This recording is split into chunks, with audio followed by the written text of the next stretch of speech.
So we're here to solve this Pentominous by Elyot Grant. It's a bit of an April Fool's. Wasn't actually expected to be an April Fool's puzzle, but it just ends up being a puzzle with no letter clues, where all the Pentominous this week so far have had letter clues. I've turned on just line and composite as my features here, so I'm going to try to mostly mark groups in that at least connected cells we know for sure. And a big trait of this puzzle will be seeing that when we form some sets of these, like this group of 4, it's different from the set below, that these two can't join up to it. It would be too many cells. So this has to start to grow out on its own. Cells like this grow out on their own.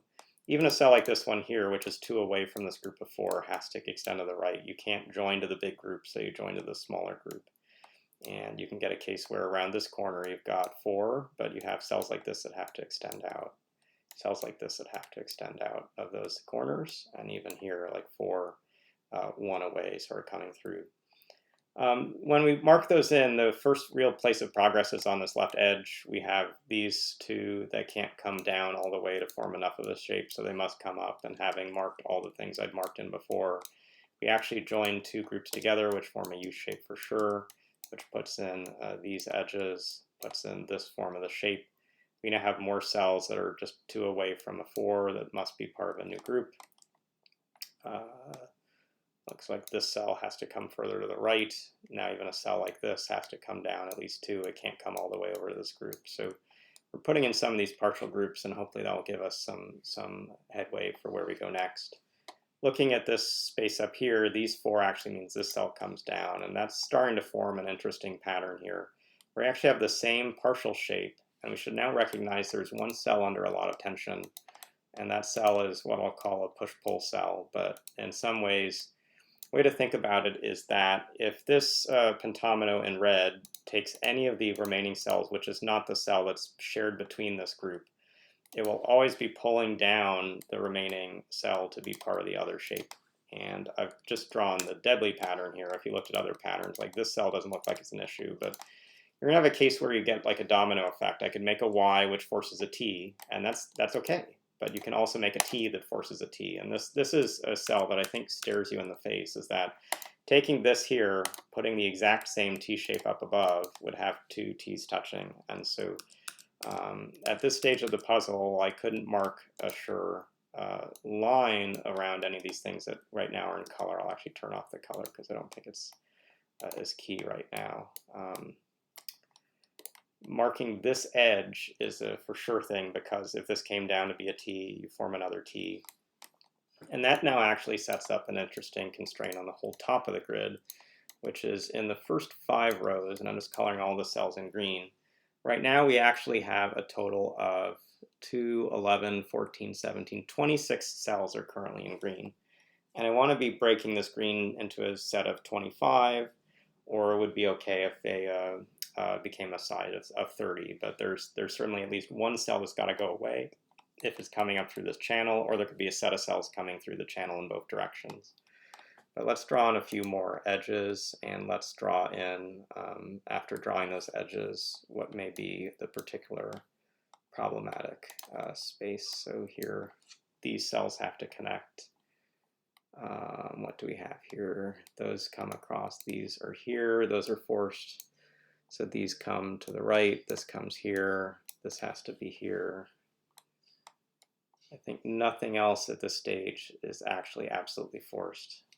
But let's come back and say, what were our options that used either one or both of these borders? And again, if one of these borders is not used, I'm going to have to break this into a set of 30 cells. And so the first border I want to test is the one that's actually adjoined to this shape. So let's imagine I put in this edge.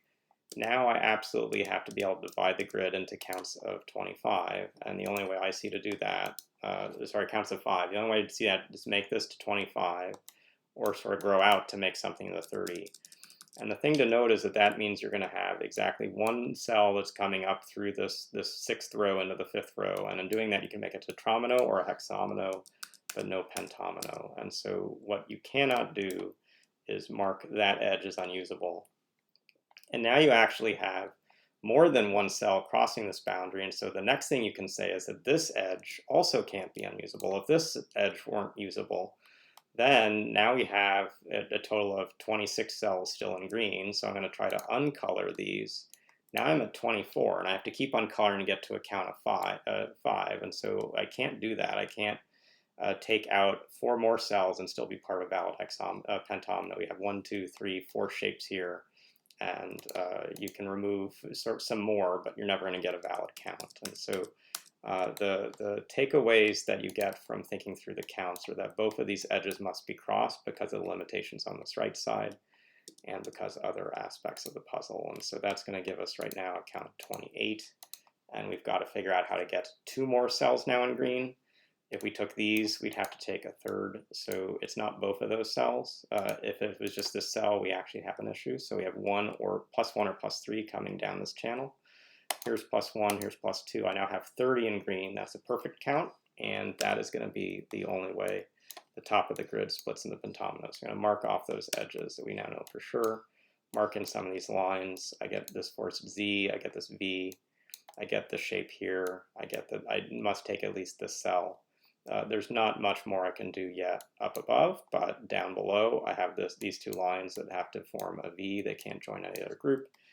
These 3 lines have to take at least the cell up, but this group here can't join to any of the other groups currently marked, so it's going to take the white cells, form this T, forms this Y.